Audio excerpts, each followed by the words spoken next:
Hello yes, आज से हम लोग स्टार्ट कर रहे हैं अपनी कंप्लीट जो इंटरनेशनल रिलेशंस होते हैं उसकी बुक को कंप्लीट करेंगे। तो आज का जो वीडियो होने वाला है, ये इस वीडियो के अंदर केवल और केवल हम लोग आज इंडेक्स के बारे में समझेंगे कि हम लोग अपने चैप्टर्स के अंदर पढ़ेंगे क्या क्या। तो आज का पहला इसमें जो हम लोग बात करें तो यूनिट 1 के अंदर हम लोग पढ़ेंगे कि इंटरनेशनल रिलेशन की बेसिक समझेंगे कि क्या क्या थ्योरीज हैं उसके बारे में। चैप्टर 1 होगा हमारा थ्योरीज ऑफ इंटरनेशनल रिलेशन, क्या क्या कहाँ कहाँ एवोल्यूशन हुआ और कैसे कैसे इंटरनेशनल रिलेशंस स्टार्ट हुए उसके बारे में। और दूसरा चैप्टर होगा डिटर्मिनेंट ऑफ फॉरेन पॉलिसी, यानी कि क्या क्या क्या डिटर्मिनेंट होते हैं फॉरेन पॉलिसी बनाने के।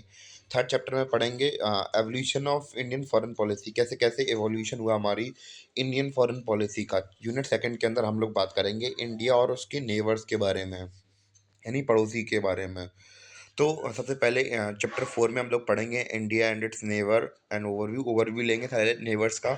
चैप्टर 5 के अंदर हम लोग पढ़ेंगे इंडिया एंड चाइना। चैप्टर 6 के अंदर पढ़ेंगे इंडिया पाकिस्तान। चैप्टर 7 के अंदर पढ़ेंगे इंडिया अफगानिस्तान। चैप्टर 8 के अंदर पढ़ेंगे इंडिया बांग्लादेश। चैप्टर 9 के अंदर पढ़ेंगे इंडिया नेपाल। चैप्टर 10 के अंदर पढ़ेंगे इंडिया भूटान। चैप्टर 11 के अंदर पढ़ेंगे इंडिया एंड श्रीलंका। चैप्टर 12 के अंदर पढ़ेंगे इंडिया एंड म्यांमार। चैप्टर 13 के अंदर हम लोग पढ़ेंगे India and Maldives relation. Chapter 14 के अंदर पढ़ेंगे इंडिया एंड मॉरिशस। फिर पढ़ेंगे इंडिया यूनिट थर्ड के अंदर हम लोग पढ़ेंगे India and it's extended neighbourhood, यानी कि मतलब और बढ़े हुए नेबर्स हमारे, जैसे कि पाकिस्तान को छोड़कर उसके बाद वाले, मतलब पड़ोसी है पड़ोसी।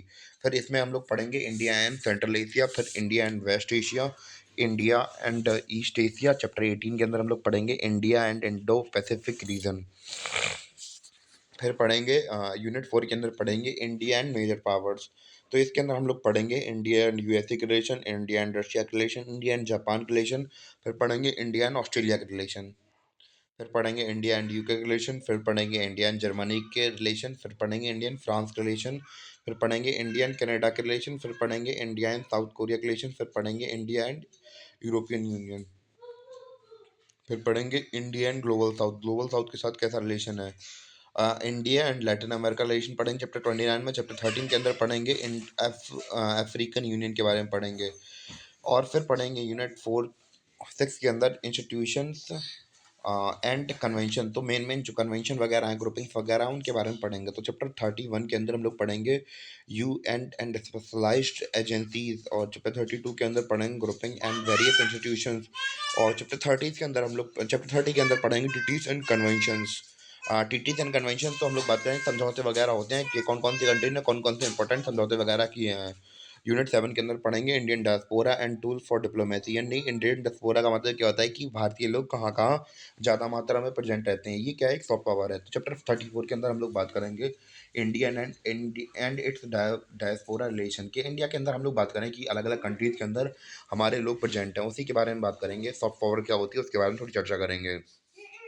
यूनिट 8 के अंदर पढ़ेंगे global and regional contemporary issues, कौन कौन से ग्लोबल और रीजनल हमारे इशूज़ हैं उसके बारे में पढ़ेंगे चैप्टर 36 के बारे में। चैप्टर 36 में हम लोग पढ़ेंगे ग्लोबल एंड रीजनल कॉन्फ्लिक्ट, कौन कौन से कॉन्फ्लिक्ट वगैरह हैं हमारे, तो उसके बारे में थोड़ी चर्चा होगी।